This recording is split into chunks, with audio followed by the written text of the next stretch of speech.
Okay. My name is Peter Lingvaneres. I am a board member of Swedish Chambers China, and I'm also chief rep for STB in Beijing. And it's a really big pleasure to welcome members from all the Swedish chambers in so many Asian countries. In fact, we have members listening in from China, South Korea, Hong Kong, India, Singapore, Japan, Taiwan, Philippines, Thailand, Indonesia, Australia, and Vietnam. That is really quite something. First, I want to say that Jacob Wallenberg, who was scheduled to talk today, unfortunately had an urgent business appointment and he cannot change. But we're very lucky to have Carl-Henric Svanberg calling in from Boston at 3 o'clock in the morning instead. We're also very honored to have Anna Hallberg participating. Anna is the Swedish Minister for Foreign Trade and also Minister for Nordic Matters. Before that, she was actually an ex-colleague of mine at SEB for many years, and most recently she was CEO at Almy Corporate Partners. Carl-Henric Svanberg is, of course, a well-known name to most of you. He has had a long and illustrious career, not only in Sweden, but also internationally. He worked for a number of years at ABB, then he was CEO of Assa Abloy, as well as Ericsson, and he was also chairman of British Petroleum. Now he's chairman of AB Volvo, as well as the European Roundtable of Industrialists, and the Royal Swedish Academy of Engineering Sciences. I'm also very happy to have a joint moderator on site in Stockholm, Johan Javeus, who is Chief Strategist of SEB. And if you have any questions during the presentations and later, please send those through the Q&A function and direct them to the panelists. And by that, I leave the word to Johan Javeus in Stockholm. Okay, Minister Hallberg, Mr. Svanberg, thank you so much for taking the time to participate in this webinar. We have almost an hour at our disposal. I hope there will be a lot of questions from the audience. But before we start with those, I think it's good if we could have your views, give you the opportunity to share your own perspectives of this past few months of crisis. And perhaps also some of your thoughts in terms of what challenges still lie ahead. So should we start with you, Minister Hallberg? And I know that there are a lot of people out there that are extremely curious about Sweden these days. So perhaps you will share a few words. Thank you. The floor is yours. Thank you very much, Johan. And good morning and good afternoon to everyone. Dialogues like these with Swedish chambers and Swedish companies, they are really of key importance to me, and I hope to all of you, to all of us, to helping us gain a greater understanding of the difficulties that companies are facing and how the government can best offer its support with the tools at hand. And of course, a better understanding of where new opportunities lie and how they can be harnessed. But let me start in these difficult times by offering my sincerest condolences to all who have lost loved ones during these difficult times. I think the COVID-19 pandemic has affected, we know, all the countries and had consequences for human lives, for the economy and the civil society. And many of our European neighbors have a difficult time, and ourselves, of course, included in Sweden. The spread of the pandemic coincided with a week-long public holiday for Stockholmers, many who brought COVID-19 back to the vacations abroad. I think this is one of the, one of the reasons why it started so dramatically in Stockholm. And I think it's just important for me in this occasion just to explain the situation in Sweden, because there's so much communication and information going around what's happening in Sweden. So I just want to take this opportunity to have some remarks regarding that. We have lost many souls, and every single death is a huge tragedy. The spread of the virus is now mainly amongst old elderly, and the spread of the virus is also now decreasing. And we are seeing a light at the end of the tunnel, at least for the time being. We don't know about the new, if it's coming a new wave or a second wave or third wave. We all are in very uncertain times. The strategy for Sweden is, of course, like for any other country, to really save lives and also make the best we can to also support the business sector and save the economy as much as we can. So I want to thank all the countries and companies who have organized to meet this virus together with us. We have really tried to reach out to other countries and to also to meet these very difficult times together with other countries. And I also want to especially highlight the Swedish company who has shifted production to help us in these very difficult times.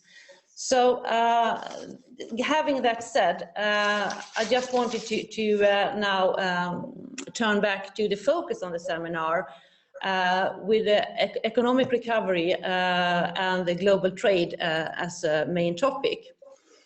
I'm very glad that all the chambers of commerce in the Asia region are participating today, and we heard all the countries that are present here today, and I think it's fantastic that we can have these kind of meetings, and I'm really looking forward also to the questions and try to have a dialogue with you. Because a dialogue and a commitment to increase trade and internationalization must continue, not despite, but rather accelerated by the global pandemic. We cannot lose pace, but rather accelerate and intensify our commitment to a new, fresh start, driven by sustainability. The situation for global trade was clearly challenging even before the pandemic. And we saw worrying trends towards greater protectionism, a trade policy increasingly being defined by narrow national interests against the backdrop of geopolitical tensions and the trade conflict between the United States and China. These trends, unfortunately, appear to be intensified by the outbreak of COVID-19. And speaking about the economic impact of the pandemic, thus far, Sweden's foreign trade has not fallen as much as during the financial crisis of 2008, 2009. However, total exports of goods began to decline more dramatically in March and accelerated downwards in April, falling by 17% in April. But we are likely also to see the most severe effects of the lockdown, I think, across the world during the second quarter. So we'll see how that figures will come in. But I also would like to underline that our latest indicators this week are showing signs of recovery in our economy. So let's see where that will take us. The crisis has disrupted, we know all, that it has really disrupted the global value chains, which should be taken seriously and given due analysis, of course. This is obviously foremost a question for the companies themselves, not the governments. But also from the government side, we will look into what we could and should do to secure access to certain goods by facilitating the strengthening and diversification of value chains. I'm a bit worried that I see clear threats from some governments of increased protectionism now, with shortened supply chains, move production and decreased globalization. So again, this is something that is up to the companies and to governments to support, but it should not be driven by governments for the wrong reason. I think trade is a vital part of the solution. The way forward is not to trade less, to repatriate production or assert self-sufficiency in certain goods. On the contrary, today, with protectionist trends seemingly gaining further momentum, it is more important than ever for Sweden and the EU to protect and promote global, free and fair and open trade. And we are doing our utmost to do so from the Swedish government's point of view, through active diplomacy nationally, within the EU, of course, and also globally. Initially, me and my team really, I must say, we had to make considerable efforts in a very pragmatic way to remove existing trade barriers, to remove export restrictions within the EU, to allow at first the single market to function smoothly. And we are not really there yet, unfortunately. Sweden has also taken an initiative on a more international level. We have proposed removing tariffs and trade barriers affecting medical products. We call the initiative Trade for Health. It's about lowering tariffs and this would, not only tariffs, but also trade barriers in general, to facilitate trade and increase supply of goods that are essential to fight COVID-19, but also in a broader context or in a long term to fight diseases and pandemic outbreaks. Through this, we have experienced a strong and I would say more surprisingly strong support, both from the EU Commission, but also on a global level when talking to the other WTO members. And the Commission, we're putting this, our suggestion, this initiative forward in the WTO and amongst the G20 countries. I think it's not simply a question of acting to support the economy. This is also something that is advancing free trade that will be beneficial for developing countries. As you all know, the Swedish economy depends on our exporting companies. It's 50% of our GDP that relies on export. 1/3 of the employees in Sweden are working export companies. And the government has, during this period, in a very short period, introduced a range of measures. I won't go into and describe all of them now today, but we have taken on extensive support to financially support the companies in this crisis. And through also our embassies, Business Sweden, and not at least the Chambers of Commerce, we, Team Sweden as we call it, we are working continuously to support companies in many different ways through a different and pragmatic approach throughout our wide presence in the world. And I also think that, as I said, I'm working quite pragmatically in this period. I think the whole Team Sweden has been really supporting the companies in a very pragmatic way during these last couple of months and weeks. And I really thank you for that. I think it's been a fantastic support that we have seen. Late last year, the government launched a new trade and investment strategy. For me, it was very important as new Minister of Trade to have that strategy as a platform going forward the next couple of years. It has a focus on sustainability, as well as the ambition to increase, of course, exports for the whole of Sweden. From the whole of Sweden, the whole of Sweden should be expanding and be able to export and stay. The companies should stay and be able to export from their respective places throughout Sweden. And our aim is to increase the amount of globalized companies as well. And we make sure that the government's efforts are focusing on supporting companies all the way from Luleå to Shanghai, and being there and supporting them, not at least the SME companies, of course. The shutdown of the Chinese economy and the various restrictions throughout the Asia region following the COVID-19 outbreak had, of course, radical implications for the Swedish economy and Swedish companies. At one point, imports from China fell by more than 50% in 2 weeks. During the same short period, imports and exports through the port of Gothenburg, which handles about 60% of all container traffic in Sweden, fell by 40%, largely due to the drop of shipments in Asia. On the other hand, Swedish export to Asia grew by 20% in the first quarter, largely driven by the strong growth of 33% to China. But of course, it was mainly in the first 2 months of the first quarter. But we see also that some of the Asian economies are now rebooting, and the Chinese economy was first on the curve and appears now to be functioning, as I heard, about 85% of its normal capacity. I'm sure there are people in this meeting that have even more information regarding that, because it's so interesting to hear about this recovery of the Chinese and Asian economies.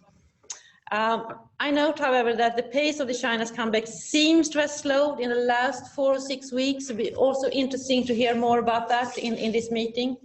We note that the South Korea and Japan are scaling back certain restrictions, hampering trade and domestic consumption. And in parts of the Southeast Asia, economic activity is gradually increasing, including now in India. As I mentioned earlier, the government is engaged in active diplomacy to protect and promote free, fair and open trade. And we seize every opportunity to help out our companies. We are now increasingly engaging directly also with the capitals in Asia. I recently had a very constructive call with my Indian counterpart, and tomorrow morning early I will be speaking with the South Korean trade minister. This is how I try to work, and also in these difficult times when we're not able to travel, or continuously try to reach out and see how we can promote Swedish companies and Swedish trade. I also like to mention the importance of the EU as a facilitator and protector of free trade throughout the world. While we are deeply concerned about the escalating tensions and trade wars, I sincerely believe that the EU can act as a bridge builder, especially between Asia and the US. But that demands that the EU really takes on that leadership role. And I think that we have to, from Sweden's point of view, be very distinct and clear what we expect from EU at this point. I will do everything in my power to de-escalate tension and together with my European colleagues promote our common values of free trade. This is even more important now when the UK has left the Union, and I think Sweden has an even more important role now, and we should be, and we are a strong and we are a constructive voice and an important voice. So I am very proud to serve as a Minister of Trade in what I believe is one of the most free-friendly nations in the world. My government and I will act to increase the global commitment for free trade and against protectionism. I underline that again, and we will lend our unwavering support for the EU that takes a more active role in promoting these values. And I look forward to your questions and remarks on how we can best seize these opportunities that any given crisis always creates. But just finally, I'd like to end with raising one more general issue. And this is how we deal with the tensions and the risks that our societies now can even tear further apart as a consequence of the layoffs, the economic uncertainty, and the increased unemployment in the tracks of the pandemic. This highlights the need for social policies and increased social dialogue to mitigate negative impact for the individual. An effective social dialogue can contribute to decent work, quality jobs, of course increased productivity, but also by extension to a greater equality and safer societies. And I think that is really the reason why I bring up this matter now, because we need to make sure that this pandemic and the tracks of this pandemic don't lead to more unsecure and societies that are more taken apart, or that we have wider, that we have more tensions in the society. I think this is so important. The Nordic countries have come far in this aspect, but we need to spread our successful Nordic model globally. I'm co-chairing the initiative that we call Global Deal, together with the heads of the ILO and OECD. And the Global Deal intends to bring together various stakeholders to promote joint solutions while still representing, of course, the different interests, the classic Swedish model. We have now more than 100 partners, and I'm so proud that we have several Swedish companies, IKEA, H&M, Scania, and so on. They are taking an active role in this initiative. So an effective social dialogue requires mutual respect and trust to create favorable conditions for collaboration between employers, workers, and governments. In other words, this is a win-win-win situation. And I want to encourage you all to consider joining Global Deal as a partner, because this is one initiative that we can also together make sure that we have a track for taking care of our societies when this pandemic is over. So I stop there. Thank you very much. Thank you. And with that, I leave the word to Mr. Svanberg in Boston. Please go ahead. Well, thanks a lot for asking me to speak here at this webinar. It's of course a big privilege. And first and foremost, I do hope that you and your loved ones, that you are safe and sound in these very challenging times. Minister Anna Hallberg is a very old friend of mine. We share a lot of views. We have a huge task in front of us here today. We're asked to say something wise about a region that is home for 60% of the world's population and some 50 countries. And these countries, they are, as you know better than anyone, they are countries in different stages of development, politically, socially, geographically diverse, and each one with a unique set of challenges and opportunities. So forgive me if I'm painting with a little bit of a big brush. So let me start first with China, and let me be very clear in these times of international tension. The European relationship with China, first and foremost, offers tremendous mutual opportunities.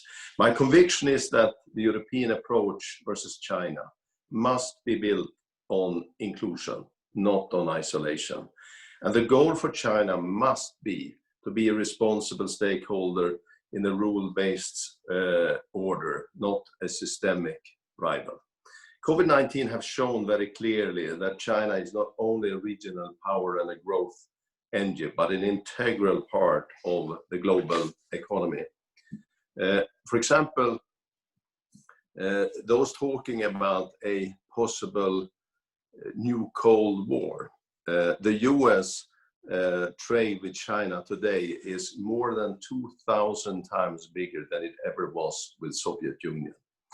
China is also a critical partner in addressing global challenges like climate change, the COVID-19 pandemic, or the development of world trade.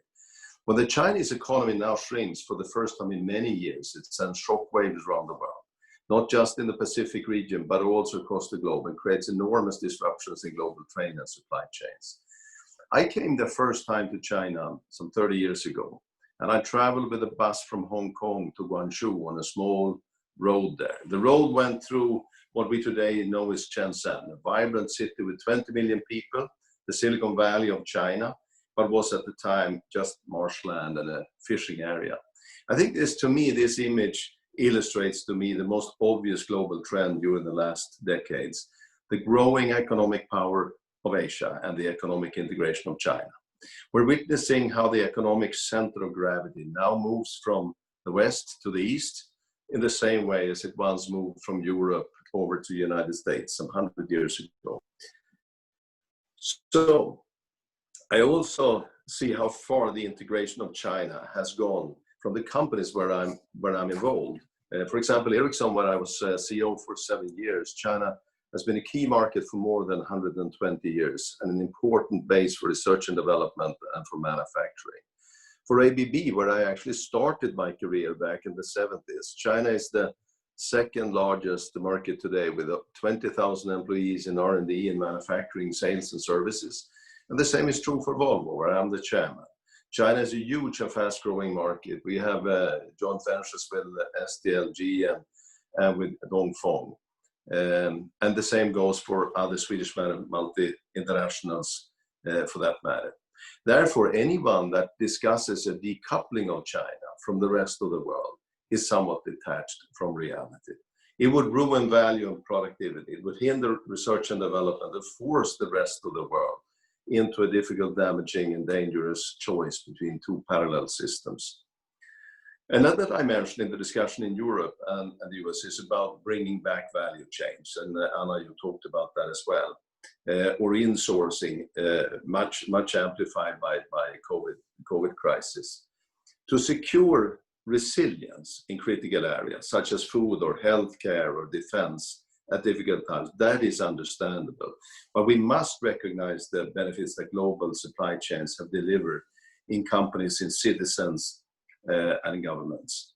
I'm convinced that the openness to international trade, expertise and skills will be an important part in the future, as it has ever been before. So having said that, business is not taking place in isolation from the negative tendencies that we do experience. Respect of civil rights, of freedom of expression, rule of law and transparency, they are critical components in long-term business opportunities. And I strongly favor a critical dialogue and engagement to counter such behavior. However, Asia is more than just China.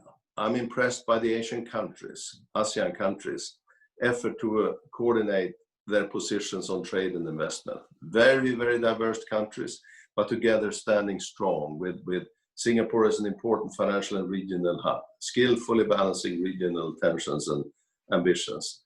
The Comprehensive and Progressive Trans-Pacific Partnership, CPTPP, was a serious manifestation to set standards in the region, and I very much regret that US is not part of that agreement.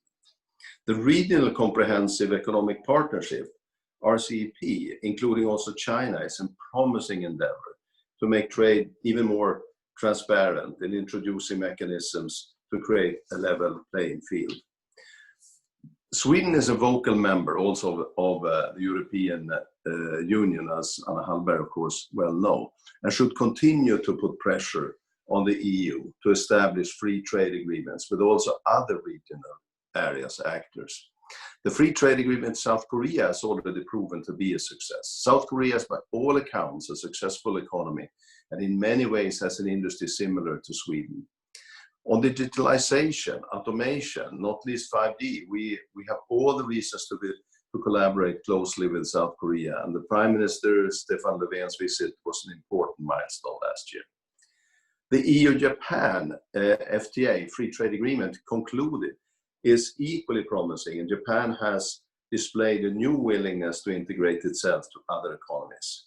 The drive for research, development and technologies put Japan at the forefront as a formidable competitor, but also as a partner. Japan's strong sense of rule of law, market economy and democracy makes it an important ally for the EU going forward. The state visit to Japan, where I took part, marked 150 years of diplomatic relations. We established strong connections with Keidanren, the main business association in Japan, and it created an appetite for more intense exchanges and businesses going forward. India is a land of eternal hope, but often weaker on reforms. The huge Swedish presence in India already since the 1960s make us nevertheless well positioned to grow. The reform pace has been more impressive lately, but a lot remains to be done in making progress in ease of doing business and in opening up for foreign investments. And the EU-India Free Trade Agreement would be in the interest, and free trade agreement with India would be in the best interest of everyone and benefit, of course, India and us. There are many more countries and markets of interest to mention. Indonesia, with its enormous population and landmass calling for infrastructure investment. Australia with the mining and energy transition. And other countries that can take advantage of when industries seek reliable supply partners. Vietnam is an obvious example in many sectors.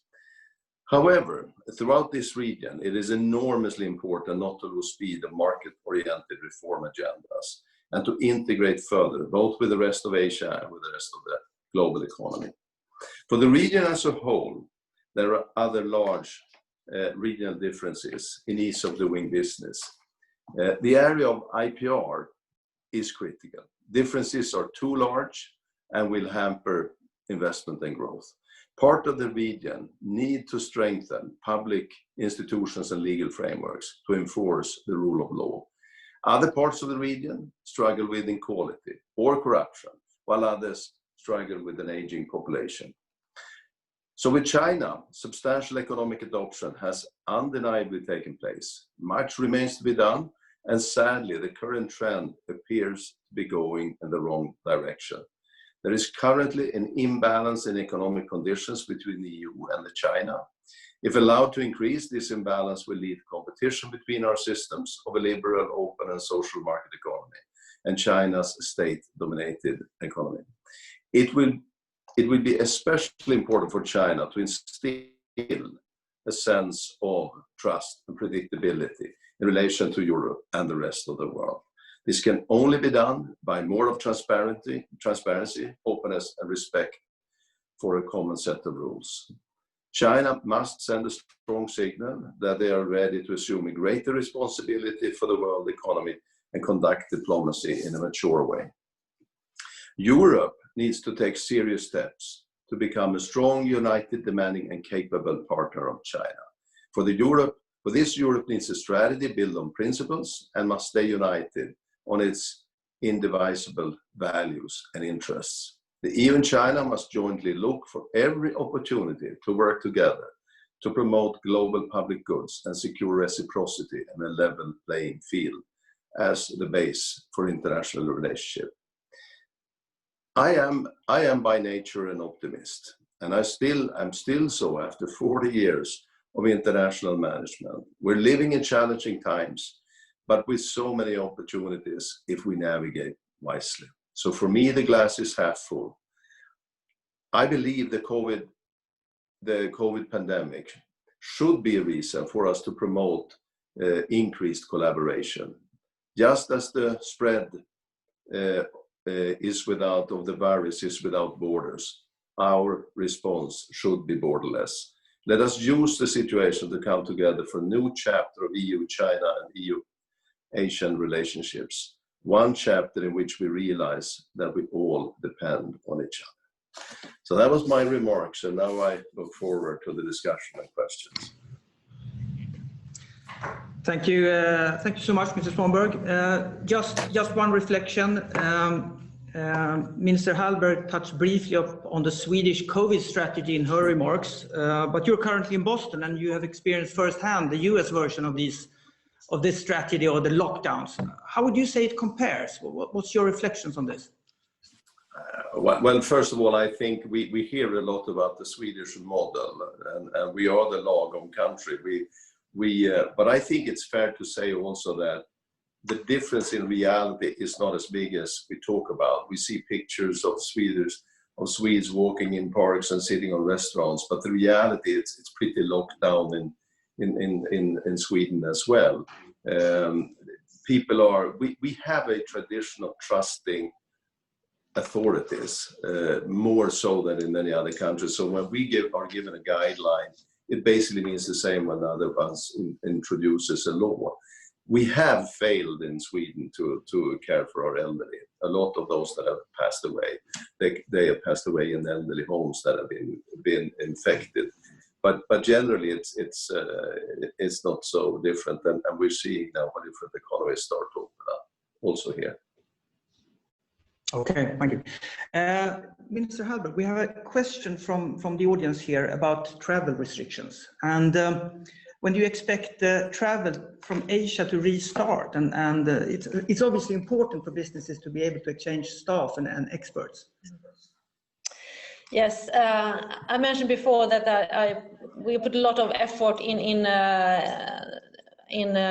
taking away all these export restrictions on both the single market but also globally. That's one subject that I've really been working hard on. The other subject is border restrictions, because that is so important to get the economy starting up again, to have a very distinct timetable for these export restrictions to be taken away, because it's a big pressure now from several countries, not only regarding the export restrictions within the single market, but also to third country. So I think, but day by day, and I would say week by week now, this is moving in the right direction. From an epidemic perspective, what the scientists say that it's not really that vulnerable to take away the export restrictions and the border restrictions. Because those people that are traveling are not that really because as Mr. Svanberg mentioned, the huge problem has been that we've not been able to protect the elderly in the way that many countries have been facing the same problem, I would say.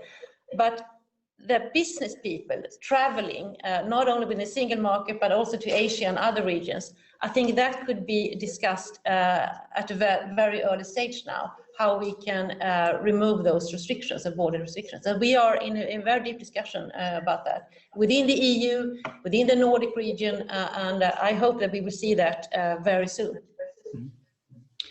Okay, good. Let's have a few words on the economy as well, obviously, because it's much in focus these days. But over the last few months, we've seen more action being taken by governments and central banks than we've ever seen in such a short period of time in history. And I remember one of the Riksbank governors recently said that even he had a hard time keeping track of everything that they had been doing in terms of support measures. And if I put the question to you, Mrs. Svanberg, I mean, Is throwing more money at this problem the right solution? And is there something that you would like to see more of from the business community, or something that you think has less of an impact? Well, first of all, I have the deepest respect for politicians and Anna and her friends, colleagues. This is a tough balance act. If I look at the Boston, where I happen to be, or America, where you have 100,000 people that lost their lives, it's a tragedy, each one of them. But because of the lockdowns, 40 million people are unemployed and losing livelihoods. And when you look at Europe, for example, with all the measures that we're taking now, we are driving up the European state debt to GDP to close to 100%. When we saw the convergence criteria in the 60s, we agreed in the EU that no country should be allowed to go above 60. So how you balance between caring for those that are affected by the infection and those that are losing their jobs and coming generations is a tough one. But of course, we have to support with huge stimuli here to support and hold up the economy. There's no doubt about it. The important thing is that the money we use it wisely. We have to make sure we invest into the future. So we don't just throw money at it, but we invest wisely for the future. We invest in the Green Deal. We invest in digitalization. And not the least that we invest also in skills of all those that are on furlough or laid off. Only 2 years ago, we probably couldn't have handled the COVID crisis the way we do with this, all the video conferencing opportunities. They weren't even there. And the crisis will probably go on for a couple of years. So when we come out of this, the new normal, what will not be where we left off. And many of the jobs that are being lost, some say up to 50%, may not come back as they were before they were lost.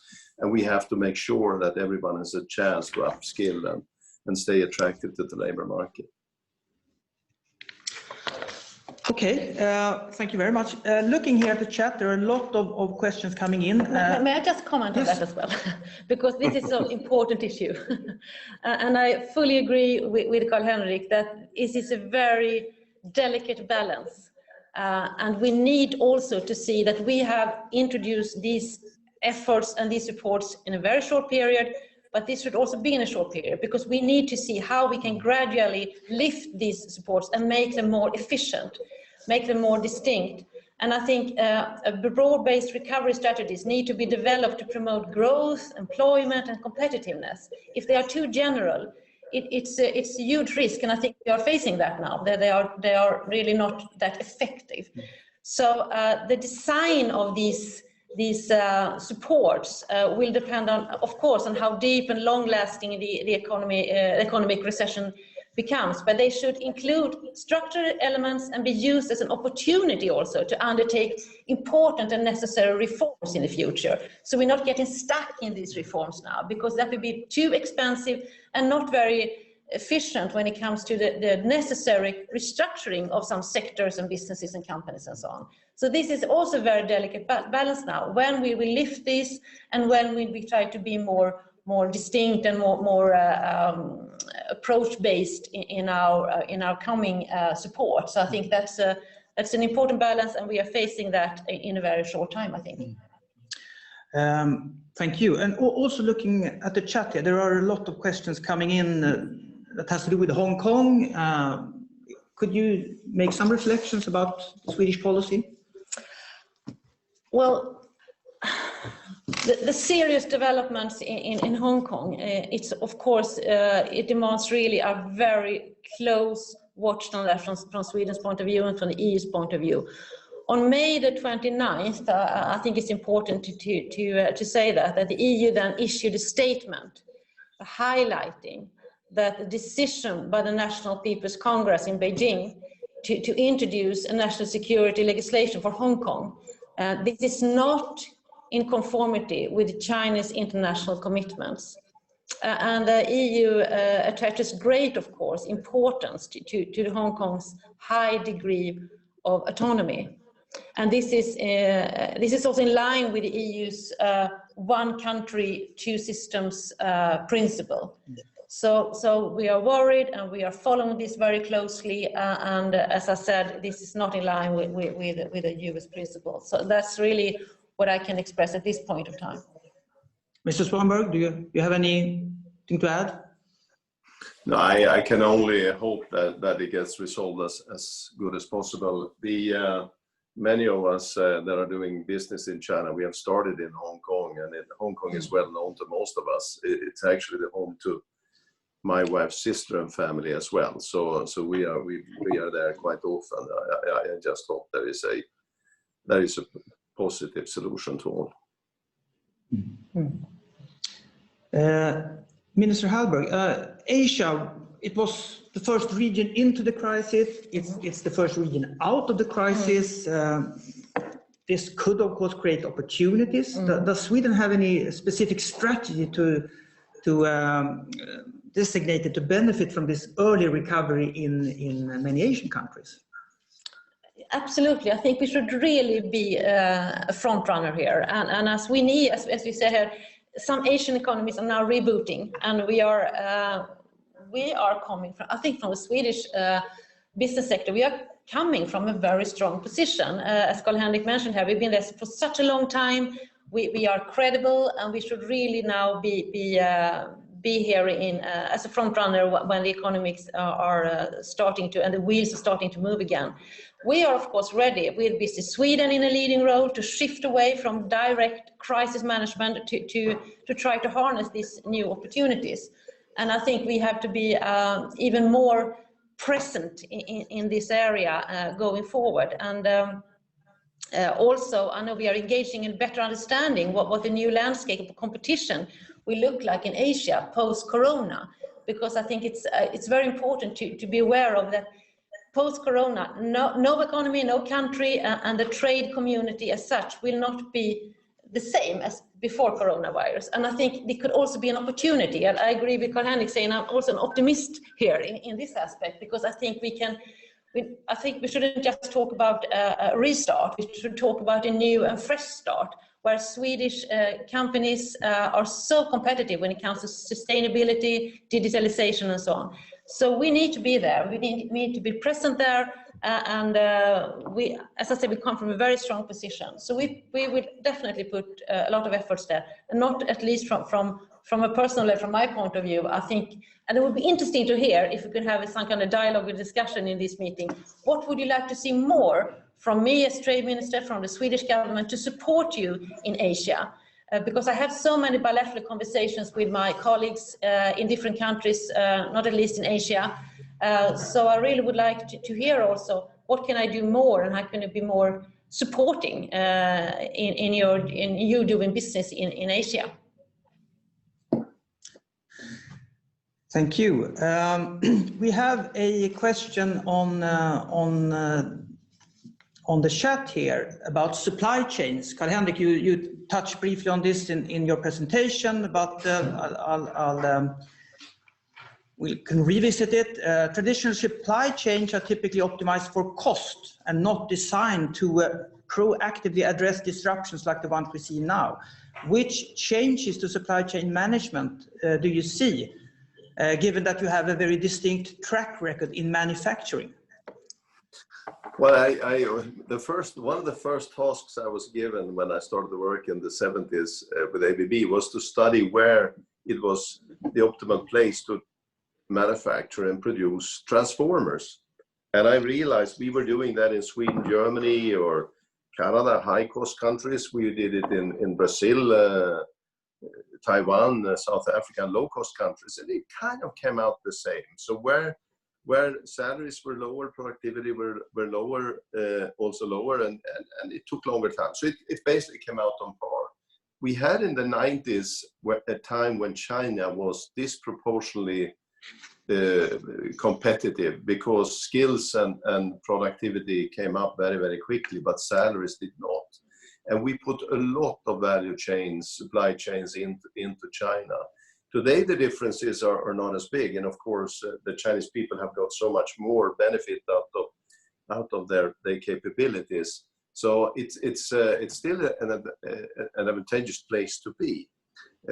But a lot of the supply chains, I think we will see that in a world where you see faster development, shorter cycle times, more software and so on, that there might be an ambition or a wish to bring supply chains closer to home, into Europe in our case, or into other regions for others. That's a natural part of a market development that has nothing to do with protectionism or autonomy. It's on top of that, I think there's also resilience matter. One realizes that when you see a crisis like that, you cannot have your supply chain all over the world, because you depend on so many things. These are, I think, trimming of the system. It's not something we should worry about, that everybody now starts to bring things home and we become more self-centric. I don't think so.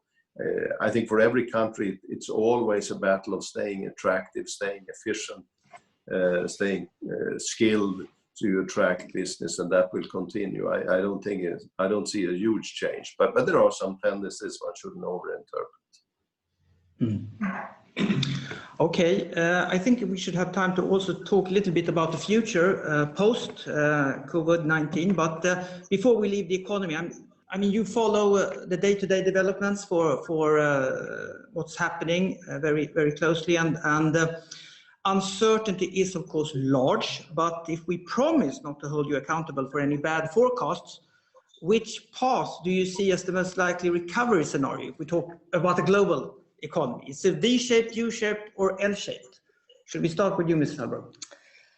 Well, I might be an optimist, but maybe not that optimistic that I would say that it's V-shaped, because I think it's so, as you said, it's so uncertain now where we are moving ahead. And as I mentioned before, we don't know if there will become a second wave or third wave and so on, this pandemic.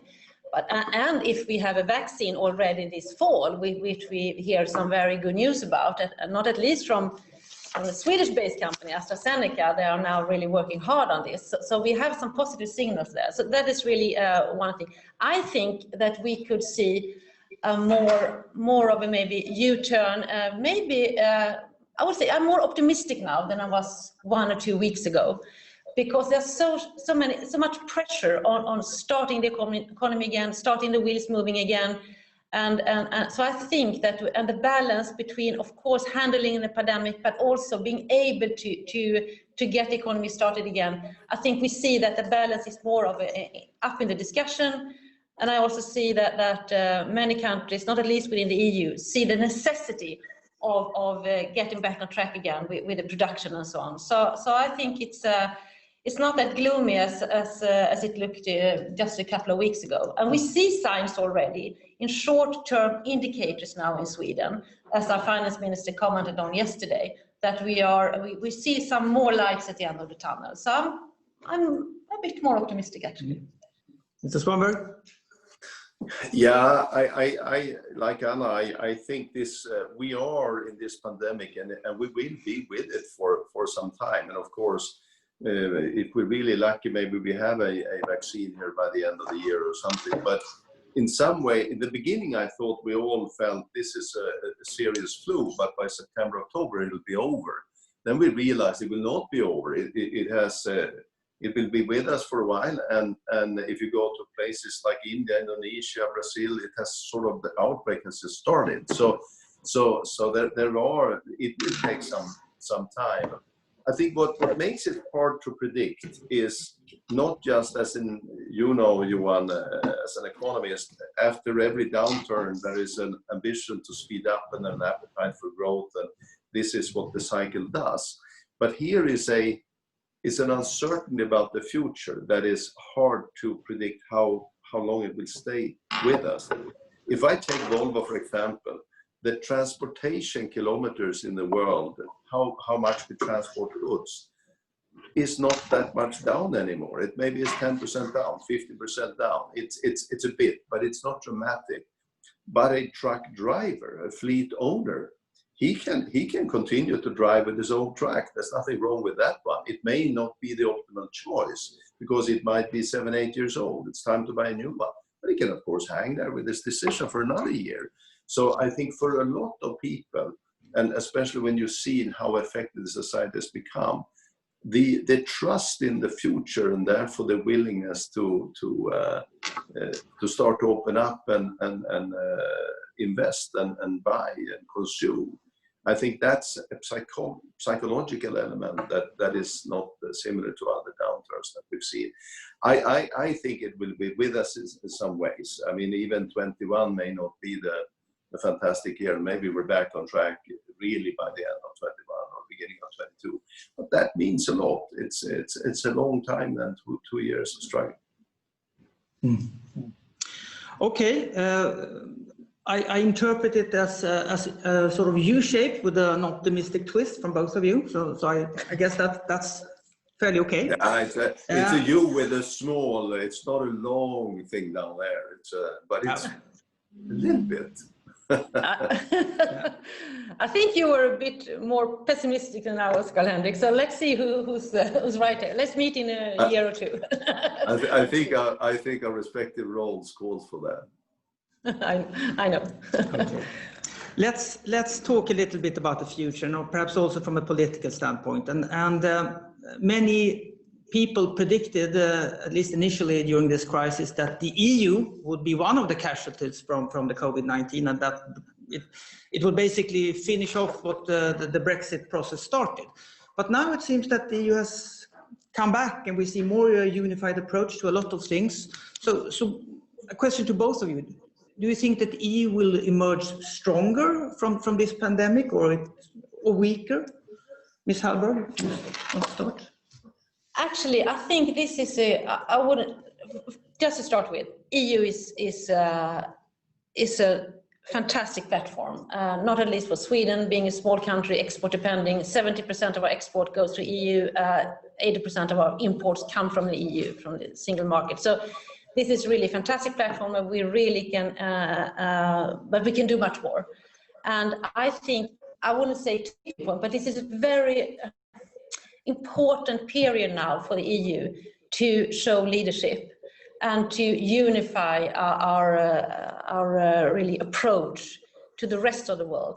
I think we need really to try to within the next couple of months, actually during this year, try to have a common agenda, how to move on when we don't have the UK on board anymore, because it's really, it has impacted us so much that they are left. We have this Brexit process that is quite a challenge really for us, still is. And when I talk to my colleagues in other parts of the world, for instance, I had a conversation with Mr. USTR as Mr. Lighthizer last week. From the US point of view, they want also to be able to have a transatlantic relationship moving forward. That, of course, we need to see that the EU is unified and how to be a constructive partner also to the US and to the Asian countries. So I think, and we have really a challenge here. I think we can move on in a very in a constructive manner, but we need to show leadership. So that's, and I think Sweden, we are, I would say, one of the strongest voices now to really promote the trade agenda and to, as I said, take the lead, one of the leading roles when the UK has left. But we need also to have a conversation with other countries outside the single market to try to move them, to be a bridge between the EU and the rest of the world. And actually, we are a small country, but I think we can play quite an important role there. Mr. Svanberg? Well, here I'm quite optimistic actually when it comes to EU, and I agree totally with what Anna is saying. The fact is that EU was formed by a crisis. It has gone come stronger out of every crisis so far. EU is the biggest market area in the world. We just haven't been able to yet leverage the full strength of our region. But every time we run into trouble and we look at ourselves, we realize how much stronger we are together. Then when everything is running fine, then populism may start and everybody wants to go a little bit their own direction. But I clearly think that together this is a time for EU. And when you look at the challenges and opportunities, be it the green transition or be it digital, artificial intelligence, these are all areas that will completely change the world, and single countries can't really make a big difference here, but together we can. So I actually think that the support for EU will come out stronger, and I think it is very important that we don't look at this as now, how do we come back to where we were? Because as I said, a couple of years ago, the world looked different. A couple of years ahead, the world will look different again. And there are so much opportunities, and I think we will come out of this as a stronger region. Okay, time is running quickly when you have a good time, and there are lots of questions that we have not been able to cover, but perhaps we can distribute them to you at a later stage.